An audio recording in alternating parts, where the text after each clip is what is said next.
Hello everyone, welcome to today's session. I am Kajol and in this video we are going to discuss enforcement and penalty and appellate authority under RTI Act 2005. So इससे पहले वाले videos में हमने power of information commission देखा था। तो अब इस last video of the RTI Act 2005 में हम डिस्कस करेंगे कि यहाँ पर क्या पेनल्टीज़ होती हैं अगर किसी भी एक पर्टिकुलर पर्सन को अगर कोई इन्फॉर्मेशन स्पेसिफाइड टाइम पीरियड के अंदर नहीं मिलती है तो, और हम देखेंगे कि अगर ऐसा होता है तो यहाँ पर कैसे अपील कर सकता है कोई भी कंप्लेनेंट जो है किसी भी अपीलेंट अथॉरिटी को। So let's get started. तो अब यहाँ पे पेनल्टी एंड इन्फोर्समेंट देखते हैं पहले।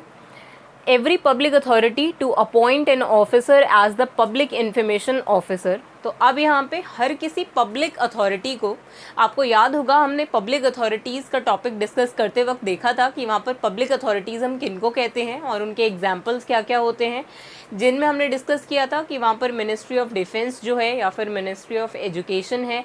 तो ऐसी सारी मिनिस्ट्रीज़ जो हैं इनको हम पब्लिक अथॉरिटीज़ कहते हैं। ऐसे ही 2419 यहाँ पर पब्लिक अथॉरिटीज़ हैं जो कि RTI Act 2005 जो है वो कवर करता है।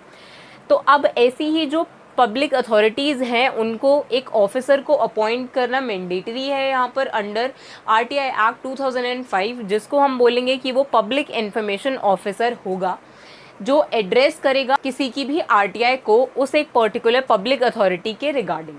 तो अब अगर कोई पर्सन जो है वो कोई इन्फॉर्मेशन सीख करना चाहता है किसी एक पर्टिकुलर पब्लिक अथॉरिटी से, तो वहाँ पर उस पब्लिक अथॉरिटी में जो पब्लिक इन्फॉर्मेशन ऑफिसर होगा वो उस रिक्वेस्ट को, इन्फॉर्मेशन की रिक्वेस्ट को रिसीव करेगा और वही बाद में रिस्पॉन्ड करेगा उस एक पर्टिकुलर रिक्वेस्ट के अगेंस्ट।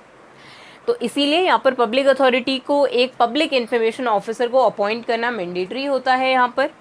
नेक्स्ट है citizen can make an application to PIO। जो भी कोई सिटीजन होगा जिसको कोई इन्फॉर्मेशन सीख करनी है वो अपनी जो रिक्वेस्ट है वो PIO के पास फाइल कर सकता है, अपनी RTI को PIO के पास वो फाइल कर पाएगा। द CIC और the SIC facilitate implementation of the act. तो यहाँ पर जो CIC और SICs होंगे, सेंट्रल इन्फॉर्मेशन कमीशन और स्टेट इन्फॉर्मेशन कमीशन जो है यहाँ पर वो फैसिलिटेट करती है इम्प्लीमेंटेशन ऑफ द एक्ट, कि वो ये देखती हैं कि ये जो एक्ट है इसमें जो सिटीज़न के राइट हैं वो ढंग से इम्प्लीमेंट हो रहे हैं कि नहीं। तो इसीलिए यहाँ पर ये जो CIC और SIC हैं वो फैसिलिटेट करते हैं implementation of the act. And can take disciplinary action against the PIO। तो यहाँ पर अगर PIO जो है वो अगर अपनी ड्यूटीज़ को परफॉर्म नहीं करता है तो यहाँ पर CIC और SIC जो हैं वो उस PIO के अगेंस्ट डिसिप्लिनरी एक्शन जो है वो ले सकते हैं। तो इसीलिए यहाँ पर जो सेंट्रल इन्फॉर्मेशन कमीशन और स्टेट इन्फॉर्मेशन कमीशन है वो इन्फोर्समेंट में काम करते हैं, इस एक्ट के इम्प्लीमेंटेशन पे काम करते हैं। और अगर ऐसा होता है कि वहाँ पर PIO अगर अपनी ड्यूटीज़ को फुलफ़िल नहीं करता है तो वहाँ पर उसके अगेंस्ट भी एक्शन यहाँ पर CIC जो है वो ले सकती है। नेक्स्ट है PIO is liable for a fine of ₹250 per day. तो अब अगर ऐसा होता है कि PIO को हमने जैसे डिस्कस किया था डिस्पोजल ऑफ रिक्वेस्ट में कि वहाँ पर PIO को कोई भी रिक्वेस्ट जो उसके पास आई होगी seeking any information regarding the particular public authority, तो वहाँ पर जो PIO होगा उसको वो जो इन्फॉर्मेशन होगी उसको डिस्पोज करना पड़ेगा, मतलब उस पर रिस्पॉन्स देना पड़ेगा, या तो इन्फॉर्मेशन प्रोवाइड करवानी पड़ेगी और या तो उसको रिजेक्ट करना होगा। जैसे भी वो इन्फॉर्मेशन होगी, जैसी भी वो रिक्वेस्ट होगी उसके अकॉर्डिंग उसको 30 डेज़ के अंदर अंदर एक्शन लेना होता है, या तो रिक्वेस्ट को रिजेक्ट करना होता है रीजंस देकर, या फिर उसके अगेंस्ट, उस रिक्वेस्ट के अगेंस्ट इन्फॉर्मेशन प्रोवाइड करनी होती है। तो ऐसा PIO को यहाँ पर 30 डेज़ के अंदर अंदर करना होता है। तो अब यहाँ पे PIO is liable for a fine of ₹250 per day. अगर वो ऐसा नहीं करता तो, अगर अपनी ड्यूटीज़ को फुलफ़िल नहीं करता तो उस पर पर डे के हिसाब से ₹250 का फ़ाइन जो है वो लगता है। और ये फ़ाइन होगा up to a maximum of ₹25,000। तो यहाँ पर ये जो अमाउंट होगा ₹250 का वो मैक्सिमम ऑफ 25,000 होगा for any of the following breach. तो अब अगर PIO यहाँ पर इन ड्यूटीज़ में से अगर कोई भी ड्यूटीज़ जो हैं अगर उनको फुलफ़िल नहीं करता है तो वो लायबल होगा इस फ़ाइन को पे करने के, जो कि up to a maximum of ₹25,000 भी हो सकता है। तो यहाँ पर ऐसे कौन कौन सी ड्यूटीज़ हैं जिनके ब्रीच के अगेंस्ट यहाँ पर हम PIO को लायबल मानेंगे और उससे फ़ाइन जो है वो चार्ज करेंगे, उस पर पेनल्टी लगाई जाएगी। तो ये है नॉट रिसीविंग एप्लीकेशन। अगर वो एप्लीकेशन जो है वो कोई भी सिटीजन से रिसीव नहीं करता है पीआईओ वहाँ पर, तो फिर वो लायबल होगा फाइन को पे करने के लिए। नेक्स्ट यहाँ पे delay in furnishing request without reasonable cause. तो अब अगर ऐसा होता है कि वहाँ पर कोई पीआईओ जो है किसी भी पब्लिक अथॉरिटी से रिलेटेड, तो अगर वो ऐसा करता है, वो डिले करता है किसी इन्फॉर्मेशन को प्रोवाइड करने में, मतलब वो 30 डेज़ के अंदर अंदर अगर कोई रिक्वेस्ट को प्रोवाइड नहीं कराता है किसी भी एक पर्टिकुलर सिटीजन को जिसने भी वो रिक्वेस्ट फाइल करी थी, और इस रिक्वेस्ट को डिले करने का उसके पास कोई रीजनेबल रीज़न है ही नहीं, रीजनेबल कॉज उसके पास अगर नहीं है, तो फिर इस केस में वहाँ पर पीआईओ जो होगा वो लायबल होगा फाइन को पे करने के लिए। नेक्स्ट है मेलाफाइड रिफ्यूज़ल। तो अब ये जो टर्म है मेलाफाइड, इसको हम द इंडियन कॉन्ट्रैक्ट एक्ट 1872 में डिस्कस कर चुके हैं, और इसके साथ साथ एक टर्म हमने डिस्कस करी थी बोनाफाइड एंड मेलाफाइड। बोनाफाइड होता है कि वहाँ पर जो इंटेंशन है किसी भी एक पर्सन की वो गुड इंटेंशन है, और मेलाफाइड का मतलब होता है कि वहाँ पर बैड इंटेंशंस हैं। तो इसीलिए यहाँ पर अगर मेलाफाइड रिफ्यूज़ल करता है, अगर कोई पीआईओ जो होगा, पब्लिक इन्फॉर्मेशन ऑफिसर जो होगा, अगर वो ऐसा करता है कि उसकी कुछ मेलाफाइड इंटेंशंस हैं और इन मेलाफाइड इंटेंशंस के चलते वो कोई इन्फॉर्मेशन को प्रोवाइड करवाने से रिफ्यूज़ कर देता है किसी भी एक पर्टिकुलर सिटीज़न को, तो फिर उसको हम यहाँ पर पीआईओ को हम यहाँ पर लायबल मानेंगे, उस पर पेनल्टी लगाएंगे यहाँ पर मेलाफाइड इंटेंशंस होने की वजह से। नेक्स्ट है यहाँ पे न्यूइंगली फर्निश फॉल्स, इनकम्प्लीट और मिसलीडिंग इन्फॉर्मेशन। तो अब अगर यहाँ पर पीआईओ ऐसा करता है कि वो जानबूझकर कोई इनकम्प्लीट इन्फॉर्मेशन प्रोवाइड करता है या फिर कोई फॉल्स इन्फॉर्मेशन देता है किसी भी एक सिटीजन को, और उसको मिसलीड करता है, कुछ मिसलीडिंग इन्फॉर्मेशन अगर वो देता है किसी भी एक पर्टिकुलर सिटीजन को, तो इस केस में भी हम यहाँ पर पीआईओ को मानेंगे कि उसने अपनी ड्यूटीज़ का जो भी ऑब्लिगेशन उसके पास है उसका ब्रीच किया है, और इस ब्रीच के चलते अब उस पर पेनल्टी जो है या फाइन जो है वो उसके ऊपर लगाया जाएगा। नेक्स्ट यहाँ पे डिस्ट्रॉइंग रिक्वेस्टेड इन्फॉर्मेशन। अब अगर ऐसा होता है कि वहाँ पर पीआईओ जो है वो क्या करता है कि अगर उसको पता चलता है कि किसी एक पर्टिकुलर सिटीजन ने कोई एक पर्टिकुलर इन्फॉर्मेशन जो है regarding the public authority request करी है, और वो जानबूझ के उस पर्टिकुलर इन्फॉर्मेशन को, जो रिक्वेस्टेड इन्फॉर्मेशन है, उसको डिस्ट्रॉय कर देता है, कोई नुकसान पहुंचा देता है, उस इन्फॉर्मेशन को डिलीट कर देता है लेट्स से, या डिस्ट्रॉय कर देता है, तो फिर उस केस में भी यहाँ पर पीआईओ जो है उस पर पेनल्टी जो है वो लगेगी, पेनल्टी जो है वो चार्ज की जाएगी। तो इसीलिए यही जो सारी ड्यूटीज़ हैं, अगर इनका ब्रीच होता है तो फिर उस केस में यहाँ पर पीआईओ को लायबल माना जाता है, और इसकी इन्फोर्समेंट कौन करेगा, यहाँ पे सीआईसी और एसआईसी। तो इसीलिए यहाँ पर हमने देखा था कि हम जो कंप्लेंट है वो सीआईसी और एसआईसी के पास फाइल करते हैं इन केस अगर कोई पर्सन जो है अगर वो डिससेटिस्फाइड है यहाँ पर पीआईओ के इन्फॉर्मेशन से, जो कि हमने प्रीवियस वीडियो में डिस्कस किया था। तो अब आई होप आप ये समझ गए होंगे कि यहाँ पर पेनल्टी एंड इन्फोर्समेंट कैसे होता है आरटीआई एक्ट 2005 के अंदर। तो अब हम डिस्कस करेंगे कि यहाँ पर एपिलेंट अथॉरिटीज़ क्या होती हैं, क्या प्रोसीजर होता है और क्या प्रोविजंस हैं इसके अंदर। तो अब any person who doesn't receive a decision within specified time और is aggrieved by a decision of PIO may file an appeal.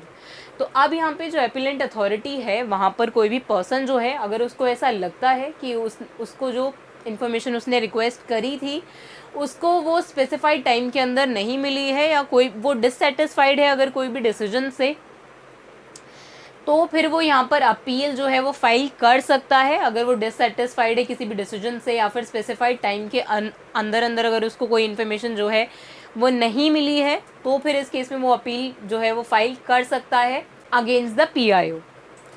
तो अब यहाँ पे फर्स्ट अपील और सेकंड अपील हो सकती है। फर्स्ट अपील कब होगी, shall be filed to the officer senior in rank to the PIO in the concern public authority. तो अब यहाँ पे जो फर्स्ट अपील है वो किसके पास फाइल होगी, वो फाइल होगी किसी भी officer senior in the rank to the PIO के। अब जो पीआईओ से ऊपर मतलब पीआईओ से सीनियर अगर कोई भी रैंक होगी तो उसके पास यहाँ पर वो जो सिटीज़न होगा वो अपनी कंप्लेंट को फाइल करेगा, जो भी अग्रीड पार्टी होगी वो अपनी कंप्लेंट को यहाँ पर सीनियर ऑफिसर के पास फाइल करेगी, जो भी सीनियर होगा in the rank to the PIO in the concern public authority. उस कंसर्न पब्लिक अथॉरिटी के अंदर विद इन 30 डेज, अब उसे ये 30 डेज के अंदर करना होता है from the expiry of the prescribe time limit for providing the information. अब जो भी वो जो 30 डेज होंगे वो कब से कैलकुलेट होंगे, from the expiry of the prescribe time limit for providing the information और from the receipt of decision. तो यहाँ पे अब वो जो 30 डेज हैं वो कब से कैलकुलेट हो रहे हैं, वो जो टाइम लिमिट होगी वो कब से कैलकुलेट होगी, या तो हो सकती है रिसीट ऑफ डिसीजन, जिस भी डेट को उसे वो डिसीजन रिसीव हुआ है जिससे वो सेटिस्फाइड नहीं है, या तो उस डेट से हम कैलकुलेट करेंगे 30 डेज जिसके अंदर अंदर यहाँ पर किसी भी एक सिटीजन को यहाँ पर सीनियर रैंक के जो ऑफिसर होंगे उसके पास यहाँ पर पीआईओ के अगेंस्ट कंप्लेंट फाइल करनी होगी, या फिर वो डेट हो सकती है prescribe time limit for providing the information, जो भी प्रिस्क्राइब टाइम लिमिट होती है अगर उसकी एक्सपायरी हो जाती है और लेट्स से वो 30 डेज जो है वो एक्सपायर हो जाते हैं, उसके बाद से हम अनदर 30 डेज कैलकुलेट करेंगे। तो उस 30 डेज के अंदर अंदर यहाँ पर जो कंप्लेंट है वो या अपील जो है, फर्स्ट अपील जो है वो फाइल करनी होती है। तो अब यहाँ पे first appeal shall be disposed of within 30 days from the date of its receipt. तो अब यहाँ पे जब यहाँ पे जो कंप्लेंट है, जो अपील है वो ऑफिसर सीनियर के पास आ जाती है, जो भी पीआईओ से एक सीनियर रैंक पर जो ऑफिसर है उनके पास आ जाती है, तो उनको वो जो रिक्वेस्ट है वो डिस्पोज करनी होती है, मतलब उसको एड्रेस करना होता है within 30 days from the date of its receipt. जिस भी डेट को वो रिसीव हुई है उसके 30 डेज के अंदर अंदर वहाँ पर उस ऑफिसर को यहाँ पर उस कंप्लेंट को एड्रेस करना होता है, उस अपील को एड्रेस करना होता है, और within such extended period not exceeding 45 days from the date of filing. और अब यहाँ पे जो वो डेट है वो 45 डेज तक भी जा सकती है, मतलब वो 30 + 45 नहीं है, दैट इज़ 30 + 15 डेज। तो इसीलिए यहाँ पर ये जो फर्स्ट अपील का डिस्पोजल होगा वो विद इन 30 डेज हो जाना चाहिए, या फिर अगर वो 30 डेज के अंदर अंदर नहीं हो पाती, अगर उसका कोई रीज़नेबल रीज़न है उसके पीछे, तो फिर वो नॉट एक्सीडिंग 45 डेज के अंदर अंदर एड्रेस हो जानी चाहिए, डिस्पोज हो जानी चाहिए, मतलब उस पर कोई एक्शन जो है वो ले लिया जाना चाहिए। तो अब यहाँ पे ये तो हुआ कि अब फर्स्ट अपील की बात हो रही थी यहाँ पर, अब है सेकंड अपील। तो अब सेकंड अपील कब हो सकती है, shall be filed within 90 days of the date on which the decision was given.